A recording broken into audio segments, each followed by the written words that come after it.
Good evening, visitors. Welcome to the Australian War Memorial's last post ceremony.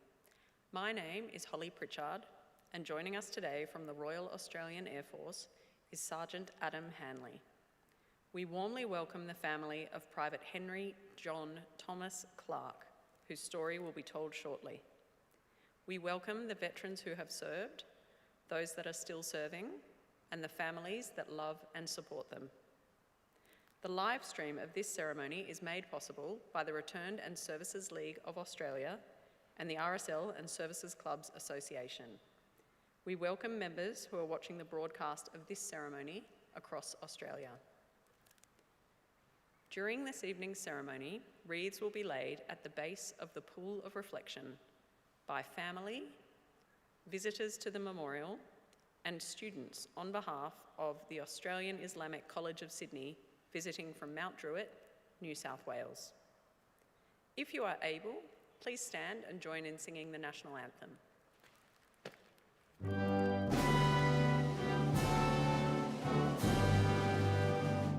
Australians, oh, let us rejoice, for we are one and free.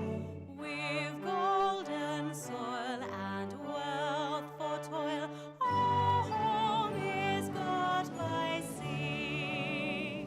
Our land abounds in nature's gifts of beauty, rich and rare. In history's page let every stage advance Australia fair. In joyful strains then let us sing, advance Australia fair.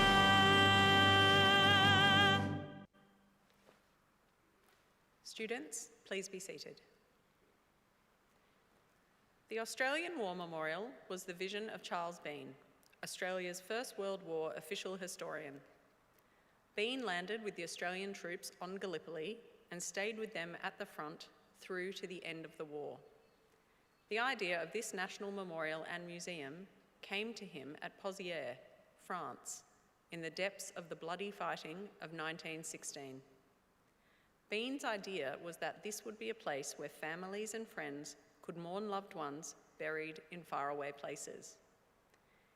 It would also be a place that could help all Australians understand what these men and women had endured and what they had done for us. Bean's vision, to which we remain true, is best expressed as inscribed in the entrance to the memorial's galleries. Here is their spirit, in the heart of the land they loved, and here we guard the record which they themselves made.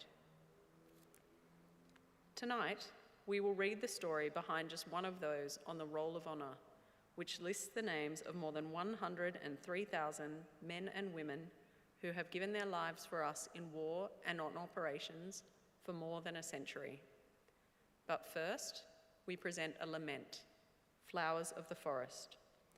Wreaths and floral tributes will now be laid at the base of the Pool of Reflection.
Today we remember and pay tribute to Private Henry John Thomas Clarke. Known to his family and friends as Tom, he was born in 1894 in Pambula, New South Wales, to James Francis Clarke and Elizabeth Jane née Hart. He was one of 11 brothers and sisters, and he also had 4 stepsisters. He grew up in Lochiel in the Bega Valley, and by the time the First World War began, he was working as a farm labourer. He was also a noted rifle shot and rabbit trapper. After the First World War began, Clarke and 2 of his older brothers, James and Herbert, enlisted at Liverpool and Sydney on the 5th of February 1915, joining the newly raised 18th Battalion. The brothers were assigned consecutive numbers, with James given 836, Herbert 837 and Tom 838. The Clarke brothers embarked from Sydney on the 25th of June 1916 aboard the transport ship Ceramic, bound for Egypt. The battalion spent several weeks there before sailing to Lemnos and then on to Gallipoli, where the men arrived on the evening of the 19th of August. The men went straight into positions at Rest Gully, where they remained until the early hours of the 22nd.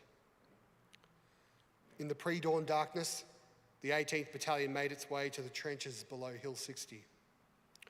It was here that the commanding officer was told for the first time that his battalion was about to make an attack to capture the hill. The order was to charge with bomb and bayonet only. But when the commanding officer stated that his battalion had no bombs, that is grenades, he was told that they must do the best that was possible without them.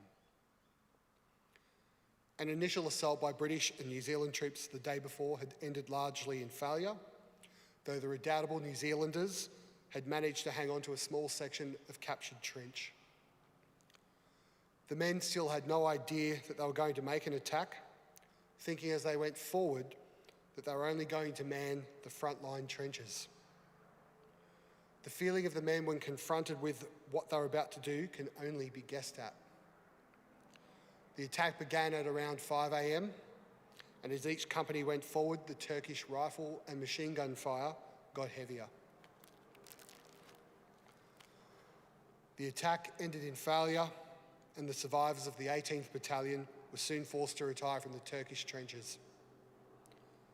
The 18th Battalion had suffered almost 50% casualties. Tom Clarke was one of around 190 men from the battalion who are listed among the dead and the missing. Many Australian bodies near the Turkish positions were unable to be recovered. To get rid of the awful smell of decomposing bodies, Turkish soldiers set fire to the undergrowth, which incinerated the dead and wounded in no man's land. There was some initial confusion surrounding Tom Clarke's fate, in that he was thought to have been taken prisoner of war by the Ottomans. But a court of inquiry held in Egypt in January 1916 found that he had been killed in action on the 22nd of August 1915. He was 21 years old. His body was never recovered, and today, Clarke is commemorated on panel 61 of the Lone Pine Memorial at Gallipoli. Of his brothers, James returned home in April 1919. Herbert, after being severely wounded in May 1917, was sent home to Australia medically unfit and was discharged in December. A 4th brother, Joseph, had initially enlisted in October 1915, but discharged in January 1916. He enlisted for a second time in July 1918, but did not arrive on the Western Front in time to see action. He returned home in May 1919. Tom Clarke's name is listed on the Roll of Honour on my right, among almost 62,000 Australians who died while serving in the First World War. His photograph is displayed today beside the pool of reflection.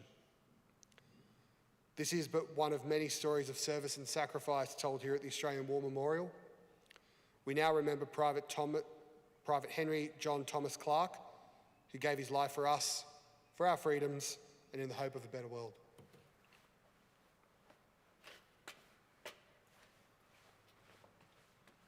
Please stand for the reading of the Ode and the sounding of the last post.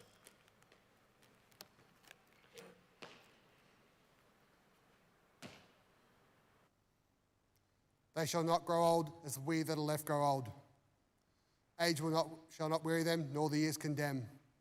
At the going down of the sun and in the morning, we will remember them.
Lest we forget.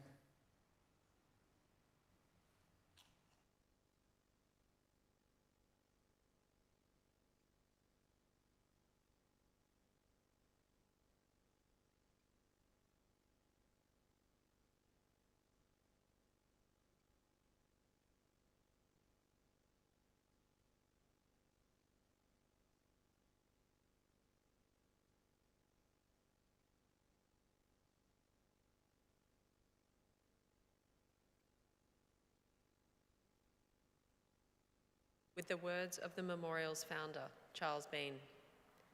Many a man lying out there at Pozières or in the low scrub at Gallipoli with his poor tired senses barely working through the fever of his brain has thought in his last moments, well, it's over.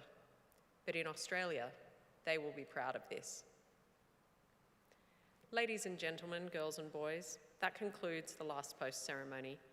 On behalf of the director, staff and volunteers, thank you for visiting the Australian War Memorial today. We wish you all a very pleasant evening.